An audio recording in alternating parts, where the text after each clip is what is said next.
My salutations to Shri Sadguru Yogi Nareyana Thathayaa. Satcharitra of Shri Sadguru Yogi Nareyana Thathayaa of Kaiwara. Chapter 4, Education.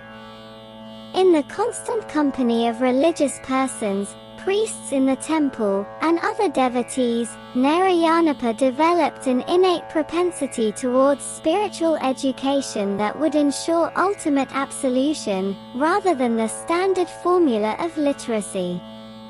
After all, education is incapable of furthering your spiritual enlightenment, which is possible only under the tutelage of one spiritual guru.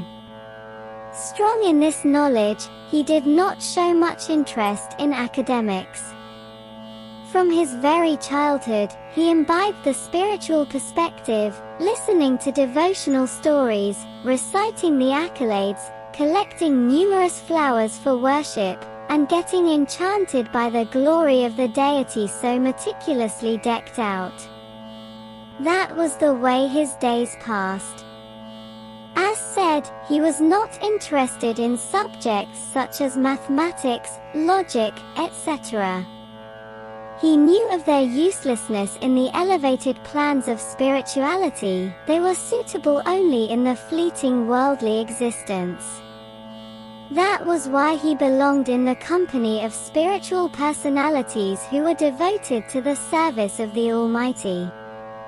The poetic language would be brought out in musical expression in conformity with the set code of scale and rhythm. Neither of these would be permanent. The experts in that line are known as Vargayakara. They would fade into obscurity with time. Also, there are other maestros, who hanker after either fame or royal patronage and expend their scholarship accordingly, and they also pass for poet-musicians, but they are best named Narakavi. In contract, those who worship the Almighty with selfless devotion and write and sing divine accolades are known as Varakavi. Such a category of blessed poets is rare, among whom Sri Yogi Narayana ranks first. What form of education entitled the sage Narada to great deference from the deities and sages across the three worlds?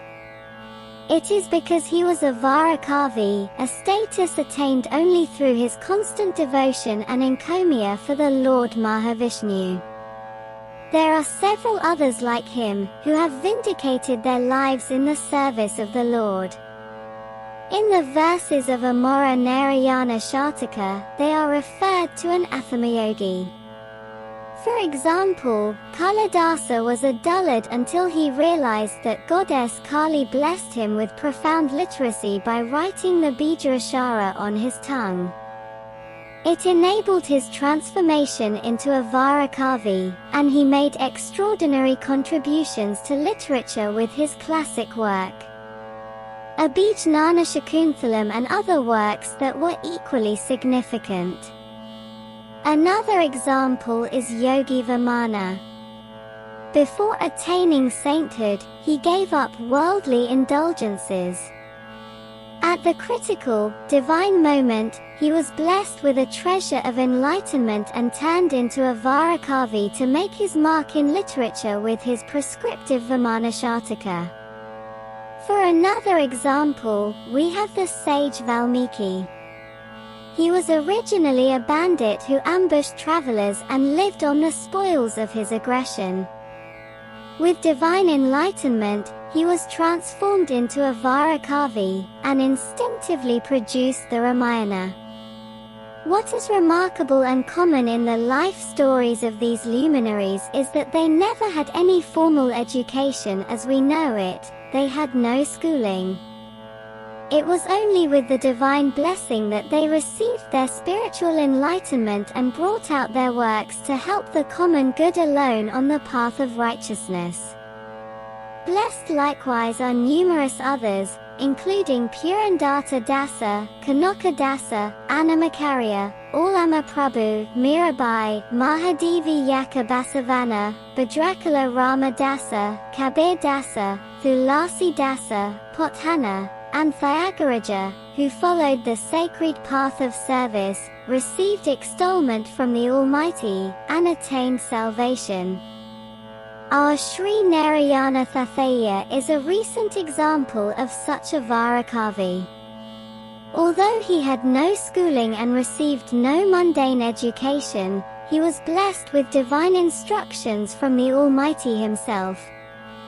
To justify the resulting treasure of instinctive knowledge, the Almighty gave him the needed stationery and entrusted him with the task of bringing out the Kalajnana.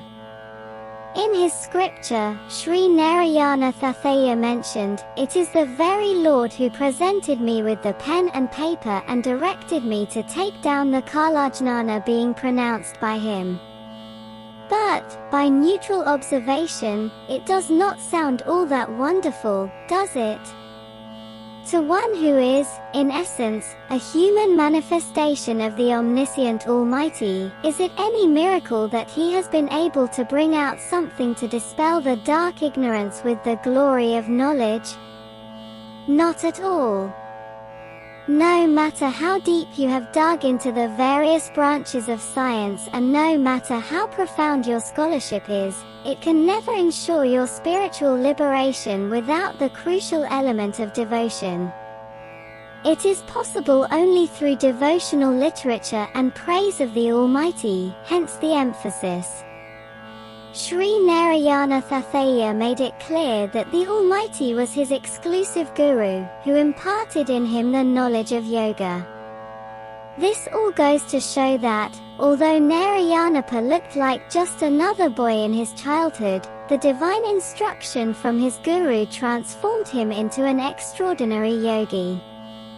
He would wake up at daybreak, go about gathering basil leaves and other flowers, make garlands with them, submit them for the decoration of the deities of Amora Narayana Swami and Bhimalingeswara Swami, and then be immersed in the bhajans, kalatas, and other forms of prayers. In the evening, he would join the other devotees in rendering the divine songs and be lost in their ecstasy. Right from his childhood, he devoted himself to the service of the Almighty, and spent all his time in the company of religious people. He never swerved from the path of virtue. As the days passed, he advanced into youth. At the suggestion of his elders, he took up the hereditary line of Bengal trading for his livelihood. Alongside, of course, was his devotion and adherence to the Dharma, which were as deep and strict as ever. In the fullness of youth, Narayanapa was conspicuous by his good looks and vivacity. Besides, he was the epitome of all desirable traits: quiet dignity, a cool disposition, truthfulness, and forbearance. The magnetism of his personality won him great publicity in and around the town. His humility, generosity, and compassion made him a favorite among everyone, young and old.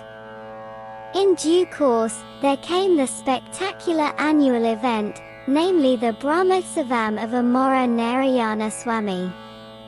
With ceremonial glory, the temple chariot was moving along. The place was full of throngs of devotees, some of whom were pulling the chariot. Everyone was immersed in ecstatic participation in the divine services, like bhajans, kolatas, and plays. As usual, Narayanapa was immersed in the participation, singing, and dancing. Amidst the religious commotion, a middle-aged woman suddenly emerged from the crowds. She looked pitiable and distressed. She came to his presence, and began crying, "I am the vicious one who killed your mother with a view to the absolute inheritance of her property. I was overtaken by greed and wanted to eliminate the rightful heir, which is you. The death of your parents was an untoward incident in the scheme. I am the wretched woman who could not appreciate the well-being of her own people. I tried to kill you in the forest on that fateful night. I have committed so many sins, and I am weighed down with regret. With your noble mind, please forgive all my sins. I request that you marry my daughter, and grant me that sense of fulfillment in my life. It suddenly became clear to everyone. The distressed, remorseful woman was none other than his aunt, Dharmaka, his father's sister. The devotees, dancers, and singers were shocked into still silence. In a short while, all the townsfolk gathered around the withered woman and recognized her as the sister of Kondappa. Some of them damned her for her wicked cruelty, while others appreciated the retribution in her grief and sense of remorse. Narayana said, "There is no stopping what is ordained. Likewise, there is no getting what is unattainable. You should have the wisdom to appreciate everything with neutrality, and to interpret it all as the illusory sport of the Almighty." Narayana consoled his aunt, "You cannot avoid or outsmart the divine will." Then the aunt expressed her wish, "My dear Narayana, my daughter is an eligible young girl. She is also beautiful and well-bred. I request that you forgive all my atrocities and take her as your wife. That will absolve me of my crime." Narayana was too soft and modest to say no to the words of his elders. Besides, all the seniors in the community were agreeable to the proposal. Accordingly, he married Muniamma, his aunt's daughter. Within the precincts of Sri Amora Narayana Shrine, all the chaste housewives blessed the couple with akshotha, chanting, "Now is the moment of wedlock." They observed that the couple were made for each other. While entrusting the bride to the charge of the groom, they advised her on the precepts of an ideal married life. This the end of chapter 4.